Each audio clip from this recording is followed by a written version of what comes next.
We're going to continue our discussion with absolute values today by talking about inequalities. And we're going to look at two different types of inequalities. We're going to look at OR inequalities and inequalities. And if you notice, the OR inequalities are always going to have that greater than sign there. The greater than or the greater than or equal to sign. And I always like to remember it. It's kind of cheesy, but gray, I'll put it in a different color, greater. You use the OR when you use the greater than sign. And when you do less than or equal to, you're going to do and. It's going to be less. And instead of saying less and, we're going to make it less and. A-N-D, haha, okay? It's an easy way, or an easier way to kind of remember that. So let's look at the first one, the OR. When you have the OR inequality, you're going to set up two, just like we did with equations. And so you're going to isolate the absolute value first, which it is, and we're going to say x plus 2.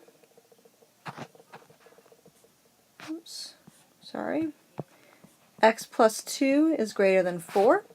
And then our next one that we're going to do is x plus 2, and we're going to make that a negative 4 on the right, like in the equations, but we're actually going to flip the sign, the inequality sign. You can see that up here. If you remember, an easy kind of way to remember that is if you remember absolute value, or just regular inequalities, like negative 2x is greater than 8, when you divide or multiply by a negative number, do you remember you had to flip the sign when you do that? That kind of helps remember, okay, I'm writing the opposite or the negative of the number, and so I got to flip the inequality sign. I'll erase that from here. So go back to these. We just solved the two algebraically. X is greater than 2, and it's an OR because it's greater, and x is less than negative 6. We can plug that on a number line. We have negative 6 down here, 0, 2. And since they're going to be both open circles, greater than 2 or less than 6. A little bit messy, but you see the idea. Okay, if we look at the ands, you notice the and, we have one inequality that we formed right here. And you could work through it and do it the same way. You can say 2x minus 1 is less than 5, and 2x minus 1 is greater than, I flip the sign, negative 5. And I could solve, say x is less than 3, and x is greater than negative 2. But if you think about it on a number line, what does that look like? You have negative 2, 0, and 3. It's got to be greater than 2, so it's going this way, but it also has to be less than 3, so it's going that way. And you see it's kind of just one part of that number line. So while technically this is correct, we really like to see the formal way of writing, and the way we want to see it is we want to see it written like this, where I have the x is greater than negative 2 from here, and the x is greater than 3, and it's in one inequality sign. Let's do one more example, one or two more examples like that. This one, do. Okay, so if we have, let's do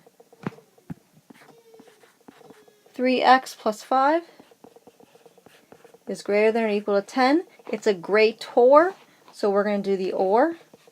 So 3x plus 5 is greater than or equal to 10, and the 3x plus 5 is less than or equal to negative 10. And the OR goes in the middle. And I can solve each of those algebraically. X is greater than 5/3, or x is less than or equal to negative 5. And you can graph those on a number line if you want to.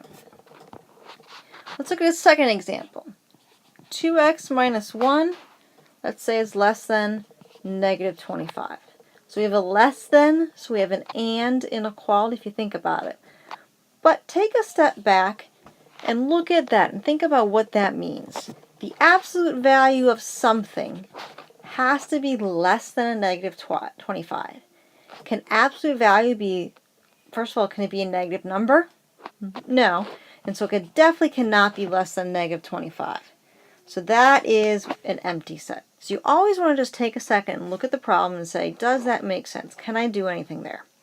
In this case, remember absolute value must be positive or 0.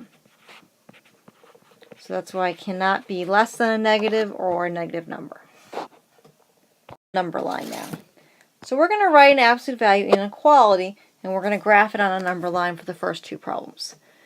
So I want numbers greater than or equal to 2, so greater than or equal to 2, or I want less than or equal to negative 2.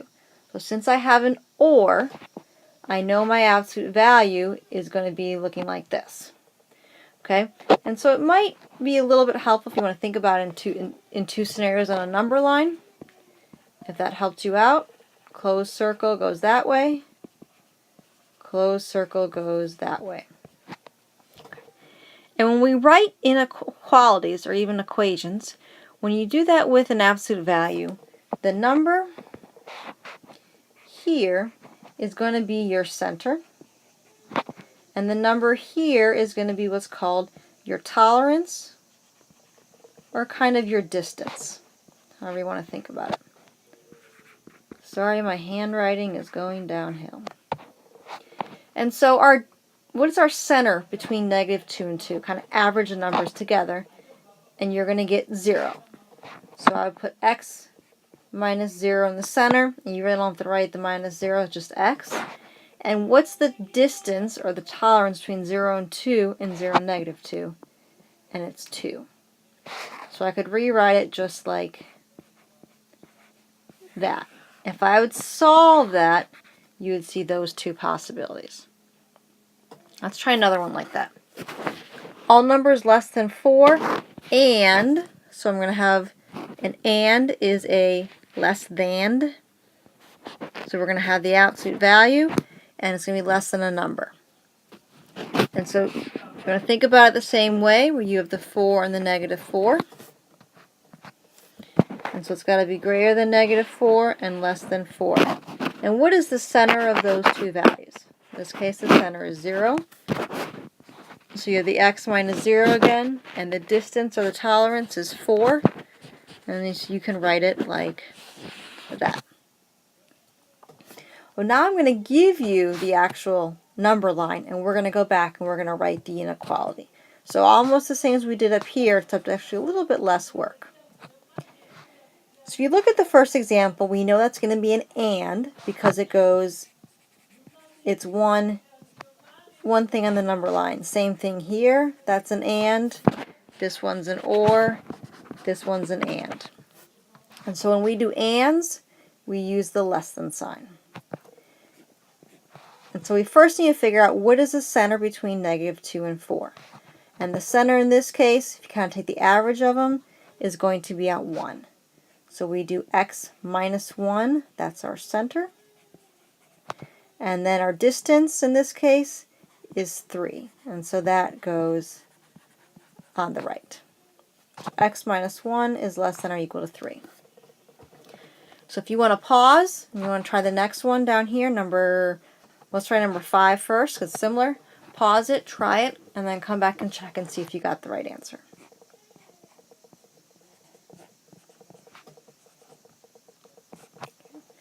So in this case, my center was 3, and my distance was also 3, so that's going to be my inequality.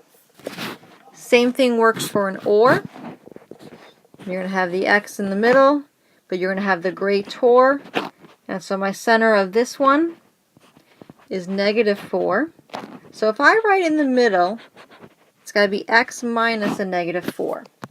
What does that simplify to? Write that a little bit neater. If I have x minus a negative 4, that should simplify to x plus 4 in the middle. And it's a greater, actually greater than or equal to.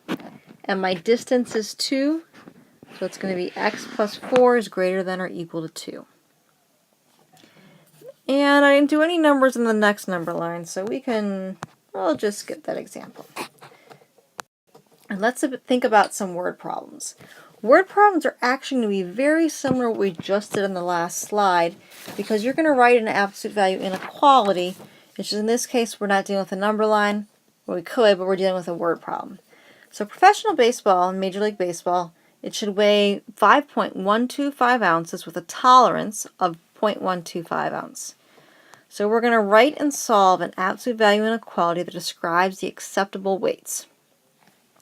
So if you think about it, if you have 5.125 in the center and the tolerance is 0.125, I could go up 0.125 or I could go down 0.125. And so I could get a 5.25 as my max and a 5 as my min. And so the center of that is actually going to be what they gave you right here. They gave you the 5.125. That's going to be your center. So that's going to go in the middle, or in the absolute value. And then your tolerance is going to go on the outside, so the 1.25. Now, is this an and or an or inequality? If you think about it, I need to go, if you think about the number line, it's going from 5 all the way to 5.25. It's going in between the two. So it's going to be an and I messed up there. It should be a less than. And I'm assuming that it's less than or equal to because it doesn't say otherwise. It doesn't say up to, but not including 0.125 ounce, so we'll leave it like that. And you can actually do the same problem in an equation format instead of an inequality. Let's say the baseballs could only be 5.125 ounces plus or minus 0.125. There was no range. It was either going to be a 5 ounce or a 5.25 ounce baseball. And so those are kind of your endpoints.